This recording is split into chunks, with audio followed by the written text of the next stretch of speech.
Question number 4. A cubical block of wood of edge 3 cm floats in water.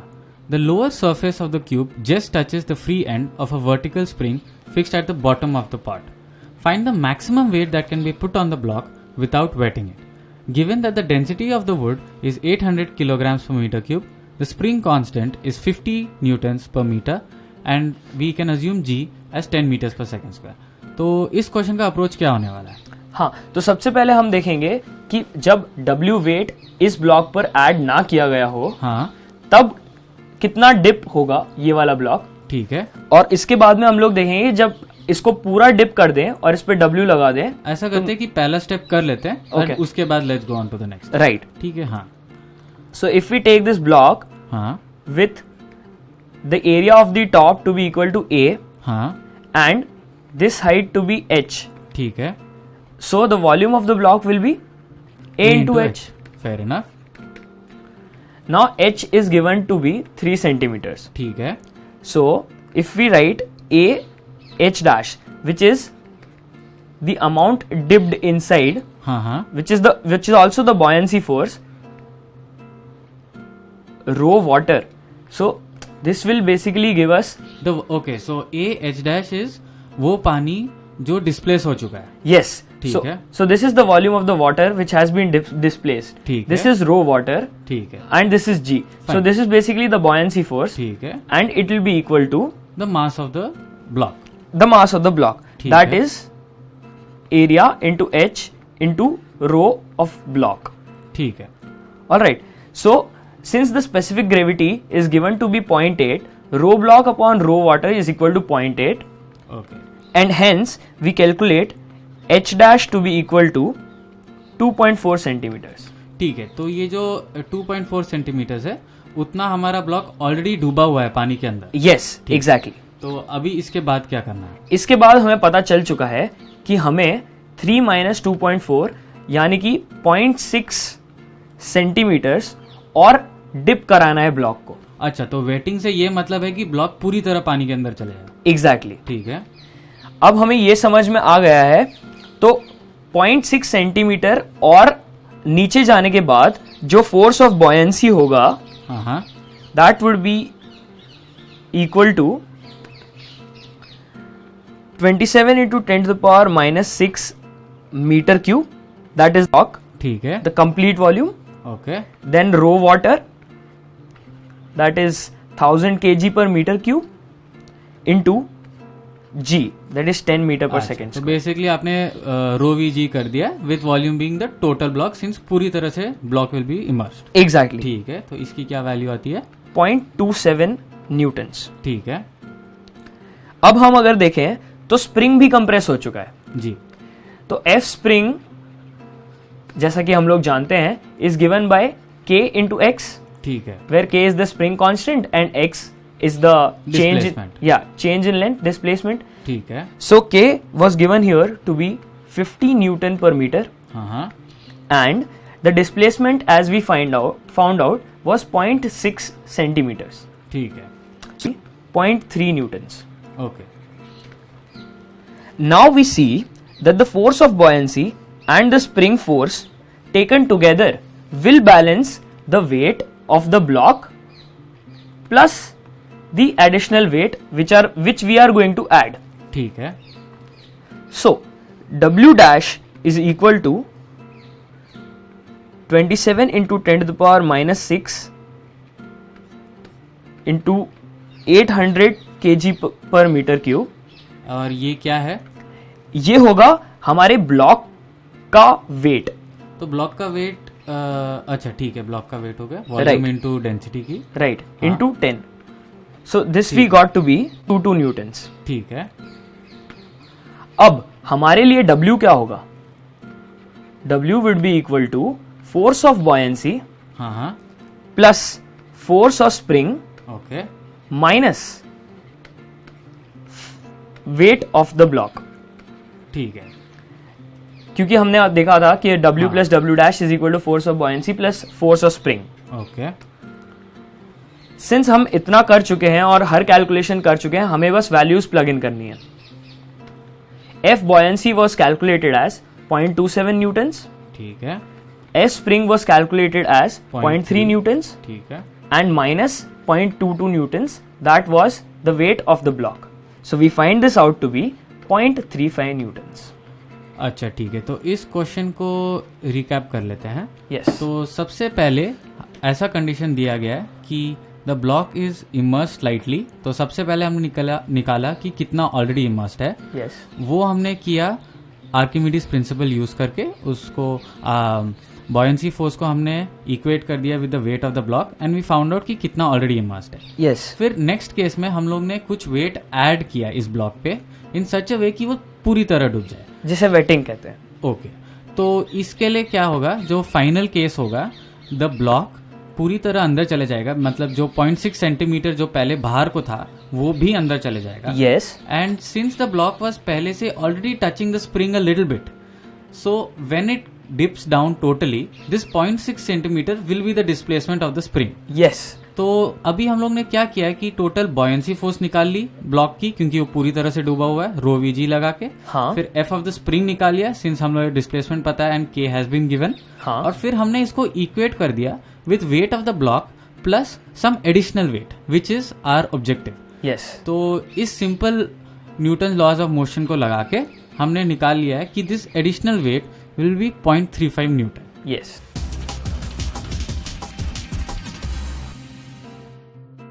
Question number 4.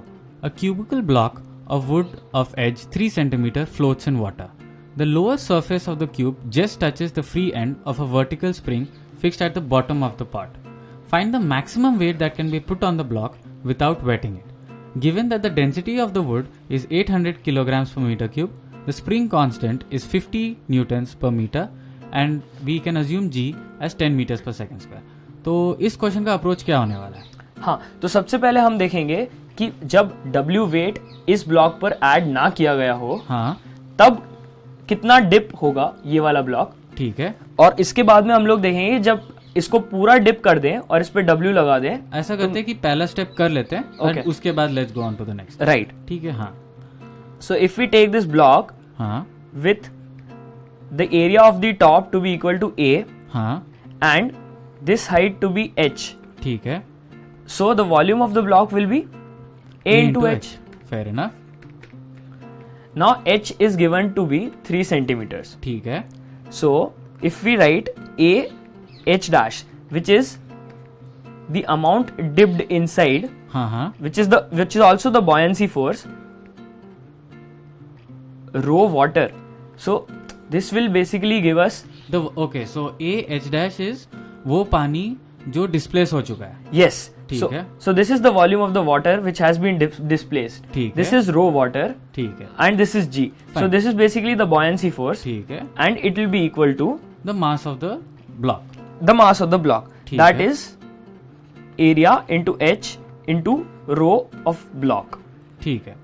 Alright. So since the specific gravity is given to be 0.8, rho block upon rho water is equal to 0.8 okay.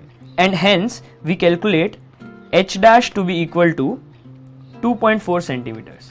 ठीक है. तो ये जो 2.4 centimetre है उतना हमारा block already डूबा हुआ है पानी के अंदर. Yes, exactly. तो अभी इसके बाद क्या करना है? इसके बाद हमें पता चल चुका है कि हमें 3 minus 2.4 यानी कि 0.6 सेंटीमीटर्स और डिप कराना है ब्लॉक को. अच्छा, तो वेटिंग से ये मतलब है कि ब्लॉक पूरी तरह पानी के अंदर चले जाएगा. एग्जैक्टली. ठीक है. अब हमें ये समझ में आ गया है. तो 0.6 सेंटीमीटर और नीचे जाने के बाद जो फोर्स ऑफ बॉयंसी होगा हाँ हाँ that would be equal to 27 into 10 to the power minus 6 meter cube. That is block, ठीक है. the complete volume. Okay. Then rho water, that is 1000 kg per meter cube into G, that is 10 meter per second. तो basically आपने रो we जी कर दिया with volume being the total block since पूरी तरह से block will be immersed. Exactly. ठीक है. तो इसकी क्या वैल्यू आती है? 0.27 newtons. ठीक है. अब हम अगर देखें तो स्प्रिंग भी कंप्रेस हो चुका है. जी. तो F स्प्रिंग जैसा कि हम लोग जानते हैं is given by K into X, ठीक है. where K is the spring constant and X is the change Displacement. change in length, displacement. ठीक है. So K was given here to be 50 Newton per meter, हाँ. and the displacement as we found out was 0.6 centimeters, ठीक है. 0.3 newtons. Okay.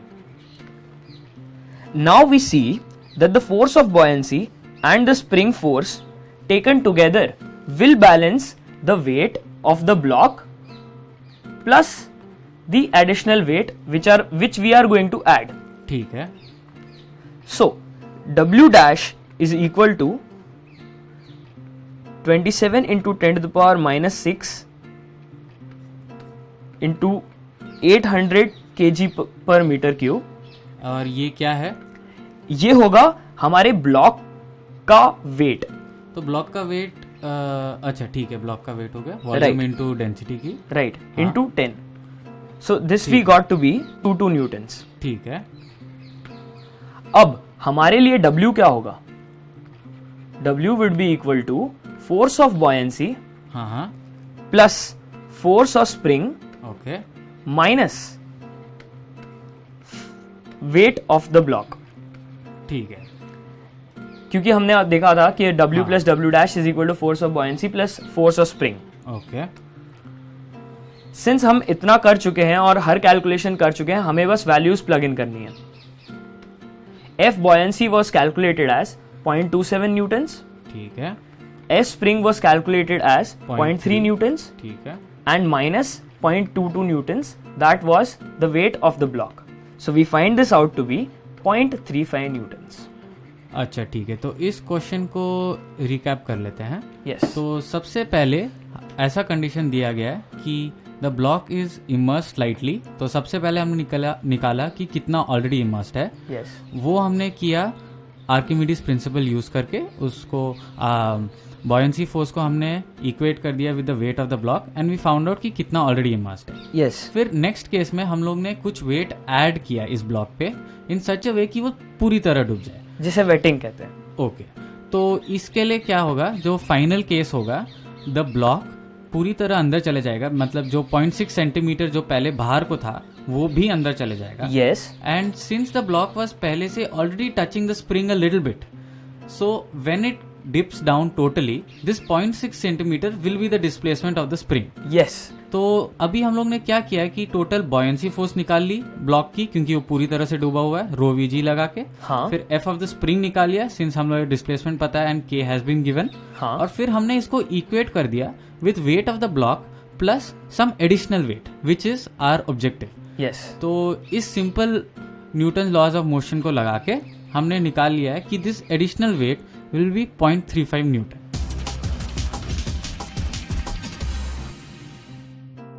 Question 5. The apparatus given to us is an L-shaped container which contains liquid. There are 2 points marked on it, point A and point B. Point A has a hole near it, whereas point B is, so the question says, what should be the acceleration A, which is shown in the figure as being horizontal, Yes. such that the pressure at B is equal to the atmospheric pressure. तो इस question का हमारा क्या thought process होने वाला है? सबसे पहले हम ये देखेंगे कि यहाँ पे होल होने के कारण pressure at A would be equal to the atmospheric pressure. Okay. Now since we see that the pressure at A is the atmospheric pressure and we want the same pressure for B, let us try to draw an equipressure line joining both of these. Okay. Now that we are done with this and we remember that A resultant is always perpendicular to the surface and the equipressure lines, A resultant would be a result of a pseudo acceleration A in the frame of reference of the container and G, that is the force of gravitation. Okay. Now by geometry we see that if this angle is taken as theta, this angle will also be theta. So if we take this as A resultant, we get the two equations that A resultant is cos theta is equal to G and sin theta is equal to A. Is equal to A. Exactly. Okay. Fine. Now removing A resultant from both of these equations, Yes. we get A is equal to 3/4 G.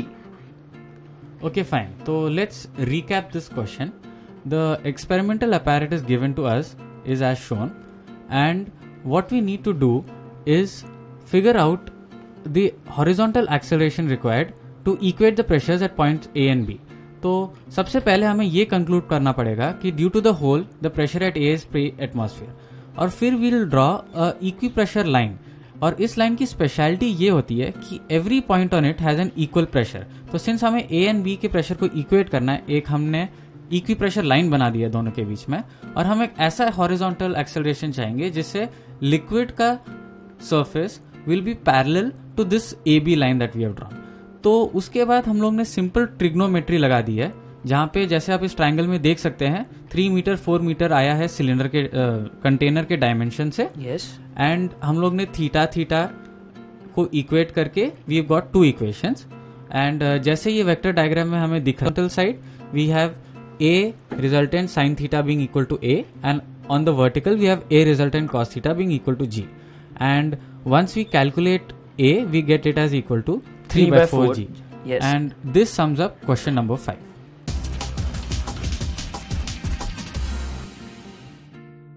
Question number 6.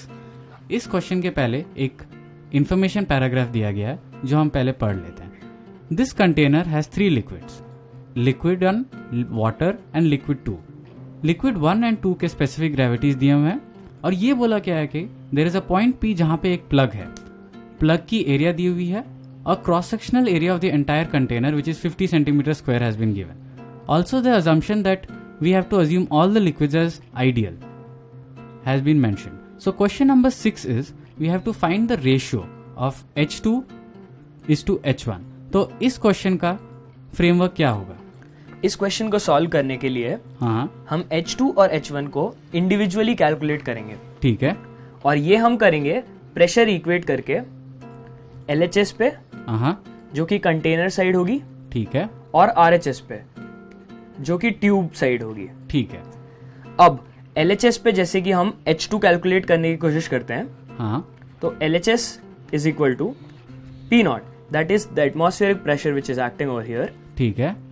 Plus 0.8 rho W, that is the density of the first liquid. ठीक है. into G into H, which is the height of the first liquid. Okay, fine. Similarly, we write it for water and liquid too.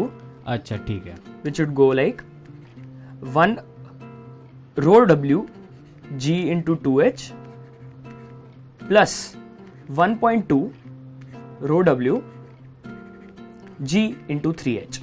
Okay, तो basically ये जो pressure आपने निकाला है, हाँ, this is the pressure at the bottommost point container में. This is the pressure at the bottommost point on the left hand side. अच्छा, ठीक है. तो अभी RHS पे आ जाते हैं. अब RHS निकालने के लिए हम ये देखते हैं कि H2 वाली साइड में सिर्फ लिक्विड 2 है. ठीक है. तो we just have to add P0, that is atmospheric pressure. ठीक है. Plus 1.2 times rho W, that is the density of the liquid 2. Okay. into G into H2. Fine.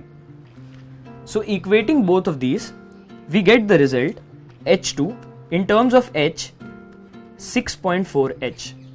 Okay, fine. तो आपने LHS और RHS equal कर दिया है. And आप एक बार ये बता देंगे कि ये दोनों की प्रेशर्स इक्वल क्यों होने वाले हैं? RHS की पॉइंट एक बार बता दीजिए हमें. RHS और LHS जो है, हाँ, वो दोनों सेम हॉरिजॉन्टल लेवल पे है. Okay, fine. सेम फ्लूइड में. अच्छा, तो RHS होगा इस कॉलम के जस्ट नीचे. Yes, exactly. Okay, that's clear. ठीक है, आगे चलते हैं. Now coming to the next part, we'll calculate H1. ठीक है. ऐसे ही जैसे हमने H2 कैलकुलेट किया. ओके. तो उसके लिए हमारा इक्वेशन होगा P0 plus 0.8 rho W. Okay.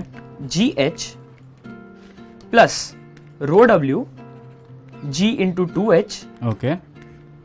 लेकिन ये जो प्रेशर है ये सिर्फ इसी पॉइंट तक का होगा. ओके, हाँ, फाइन. क्योंकि यहां पर LHS इस पॉइंट का प्रेशर है और RHS इस पॉइंट का प्रेशर है. Okay, fine.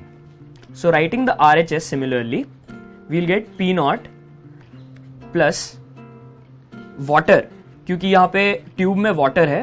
ठीक है. Into G into H1. Okay, fine. ये इक्वेशन को सॉल्व करके हमें रिजल्ट मिलता है H1 is equal to 2.8H। इससे हम रेशियो निकाल सकते हैं H2 by H1 which will be equal to 40/21 and this would be our final answer। Okay, तो इस क्वेश्चन में आपको ये आइडिया कैसे आया कि हम लोग ये 2 पॉइंट्स ले लेते हैं और इन दोनों को इक्वेट कर देते हैं? जैसा कि हम अब तक करते आए हैं। मतलब what I am asking is, अभी आइंदा अगर मुझे एक क्वेश्चन आता है तो मेरे को कौन से विजुअल क्यूज मिलेंगे कि अच्छा शायद ये कॉन्सेप्ट लगाना है? राइट, सबसे पहले हम देखते हैं जो अननोन्स हैं H1 और H2। ठीक है, ये दोनों यहाँ पे एंड हो रहे हैं और Okay. इस सेम हॉरिजॉन्टल लेवल पर ठीक है, वही लिक्विड है जो H1 वाली ट्यूब में है। ठीक है, सेम हॉरिजॉन्टल सेम लिक्विड होने के कारण यहाँ का प्रेशर भी सेम होना चाहिए। Okay fine. तो जब भी हमें ऐसा सिचुएशन दिखे जहाँ एक फ्लूइड में 2 हॉरिजॉन्टल चीजें पे these are points of interest या फिर they are pertinent to the question, तो we should try this approach. हाँ। तो बेसिकली मैं ये रिकैप कर लेता हूँ एक बार। हाँ। तो हम लोग ने क्या किया, सबसे पहले H2 का एनालिसिस किया, LHS that is bottom of the container and RHS that is bottom of the liquid to water column, sorry liquid to column. Yes, इन दोनों को इक्वेट किया and we found that H2 is equal to 6.4H and then when we were analyzing for H1 we did a similar exercise Yes. and we concluded that H1 is equal to 2.8H. Yes. Abhi, since a simple ratio has been asked, we calculated that and that has been found to be 40/21.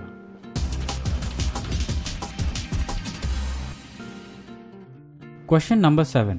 ये question दरअसल question number 6 का ही continuation है। Information paragraph will be the same. तो इस बार question ये है कि जो प्लग था प्लेस्ड एट P, उसे अगर हम लोग सडनली निकाल दे तो what will be the velocity of the fluid flowing out at that instant. तो इस क्वेश्चन का क्या अप्रोच होगा? सबसे पहले आप ये देखेंगे कि मैंने डायग्राम में सिर्फ प्लग P तक का पार्ट बनाया है। Okay. क्योंकि नीचे का जो लिक्विड 2 है वो इस क्वेश्चन के लिए इररिलेवेंट होगा। Okay fine. हम इस क्वेश्चन में ये करना चाह रहे हैं कि जब प्लग P को रिमूव करते हैं हाँ, तो वहां से कुछ वेलोसिटी v से लिक्विड बाहर आ रहा है करेक्ट। और जो यहाँ पे प्रेशर है हाँ हाँ, उसको हम बर्नौलीज इक्वेशन में लिखकर Okay. इक्वेट कर सकते हैं। ठीक है। सबसे पहले प्लग P के लेफ्ट हैंड साइड पे देखें अगर, अच्छा वैसे ये बर्नौलीज इक्वेशन को क्यों सेलेक्ट किया गया है? बर्नौलीज इक्वेशन को इसलिए क्योंकि इसमें वेलोसिटी इन्वॉल्व है और जैसा कि हमें याद है बर्नौलीज इक्वेशन में हाफ रो v स्क्वायर वाली टर्म होती है। ओके, तो सिंस वेलोसिटी मांगी गई है हम वो रिलेटेड इक्वेशंस यूज कर रहे हैं। Exactly, fine so we are relating pressure and velocity. Fine fine. Cool. So on the left hand side, the pressure P0 is acting because the atmosphere is still there. Correct. Plus, there would be energy corresponding to the kinetic. velocity. Yeah. Okay The kinetic energy will be there. Okay So we use the term rho v square over here, fine. and we name the velocity v1. Okay fine. And on the right hand side of the liquid, we have P0 plus 0.8 rho wgh. Okay The same thing which we did in the last question for this point. Okay fine. So 0.8 rho wgh plus rho wg into 2h. Okay, तो basically आपने क्या किया है कि plug P के LHS और RHS पे हाँ. जो प्रेशर होगा उन दोनों को इक्वेट कर दिया। Actually not only pressure, in fact energy को इक्वेट कर दिया। Exactly. ठीक यहाँ है। पे rho gh वाली टर्म्स इसलिए नहीं लिखी गई जो हम नॉर्मली बर्नौलीज इक्वेशन में लिखते हैं, हाँ. क्योंकि इन दोनों को सेम हॉरिजॉन्टल हाइट पे प्लेस किया गया है अच्छा ठीक है। और राइट हैंड साइड की कोई वेलोसिटी नहीं है, इसलिए हाँ. यहाँ पे v2 वाली कोई टर्म नहीं होगी। Okay fine. इतना समझ में आ गया? तो सिंपली इस क्वेश्चन के अंदर वैल्यूज पुट करके v1 की वैल्यू निकालनी है जो कि आती है 3.92 मीटर पर सेकेंड। ओके, तो जैसे हमने ये देखा this question is fairly simple, बस इसमें आइडिया ये आना पड़ेगा कि आपको बर्नौलीज इक्वेशन लगाना है। So the takeaway from this question would be कि जब भी the question is asking you to relate pressure of a fluid and velocity, then Bernoulli's equation seems to be applicable. Am I right? Yes. ठीक है, तो quick recap कर लेते हैं। तो बेसिकली प्लग P के पॉइंट के about inside the container we found out energy, outside plug P we found out the energy. इन दोनों को इक्वेट करके हम लोग ने वेलोसिटी निकाला and that turned out to be 3.92 meters per second. Yes, I would like to stress on this thing that this is not exactly the energy, the rho v square we are writing here. Okay. The energy would have been half mv square. Okay. but we have divided it by the corresponding volume, so we get the term rho here. Okay. So this is not exactly the energy, this will have the dimension of pressure, Okay. but in the Bernoulli's equation, as we know, Okay. and here is how we calculate V1. Fine fine. So basically since हम लोग Bernoulli's equation use कर रहे हैं, हम लोग उसको जो भी टर्म्स है उस पर्टिनेंट फॉर्म बेसिकली प्रेशर के यूनिट्स में डाल रहे हैं. Yes. So that sums up question number 7 for us.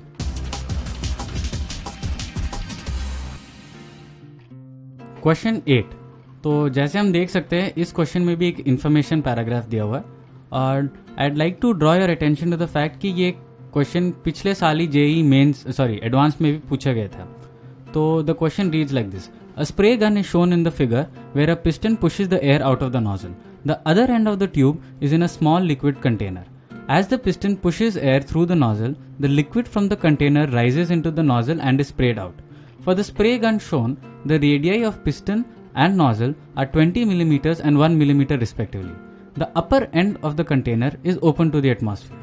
तो अभी हम लोग को सारा डेटा दे दिया गया है, तो देखते हैं कि हम लोग को कैलकुलेट क्या करना है. तो क्वेश्चन 8 ये कहता है कि if the piston is pushed at a speed of 5 millimeters per second, what is the speed of the air coming out of the nozzle. तो इस क्वेश्चन को टैकल करने का क्या है हमारा आइडिया. सबसे पहले हम ये देखेंगे कि हमें इस बात से कोई मतलब नहीं है कि कितना लिक्विड ऊपर जाएगा, ओके, और कितना लिक्विड इसमें से आएगा और एयर का उससे प्रपोर्शन क्या होगा. We just are concern with the speed of the spray which comes out of the nozzle. Correct. So we can see simply that since we are given the area of cross section here and the area of cross section over here, okay, and the velocity of this, अच्छा, the first thing that comes to our mind and that should come to our mind, वो होती है अपनी continuity equation. अच्छा, ठीक है. continuity equation जैसा आपको याद होगा, A1 V1 is equal to A2 V2. Okay, जो मैंने मास कंजर्वेशन कह के भी आपको समझाई थी. ठीक है. तो बेसिकली हम लोग क्या कर रहे हैं कि पिस्टन के जस्ट आगे पॉइंट नंबर 1 अगर हम मान ले और नोजल को पॉइंट नंबर 2 मान ले, यस, तो इन दोनों एरियाज मतलब इन दोनों पॉइंट्स के बीच में कंटिन्यूटी इक्वेशन लगा रहे हैं. एग्जैक्टली. फाइन. तो let's go ahead. So now that we have area 1, हाँ, which was equal to